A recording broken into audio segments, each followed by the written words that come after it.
speaking of Angular, were you aware of with Angular that their Protractor is actually getting deprecated?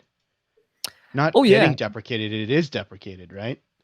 yeah. I knew about that because in Slido we have been using Angular, and I think the deprecation notice actually came. Not sure if it was like 1 year ago or maybe even 2 years ago or a year and a half, something. It feels like for it's been like that for quite a long time. That Yeah. there was, I think there was at first there was this RFC opened for Angular, where they basically announced that they decided to not maintain Protractor anymore, and they were discussing like what should be the alternative, and Yep. yeah, and now, by the way, if you're using Protractor, I think this is a thing we that wasn't live uh, at during the last podcast.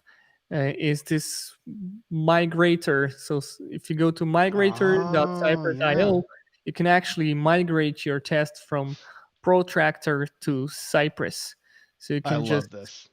take this, migrate to Cypress. It's going to spit out all of the Cypress commands converted. It even shows like a diff, which you can uh, enable or disable. You can copy the whole code and just paste it in your files.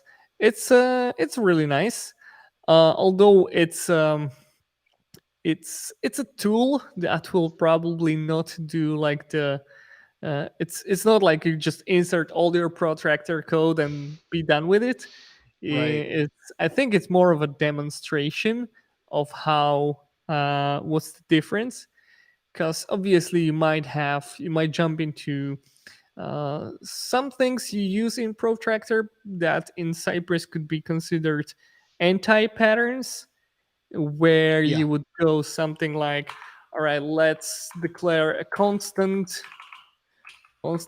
and then call it something, I don't know what, click button. Let's zoom into that. Can Oh you yeah, zoom sorry. into that? Yeah. Cool.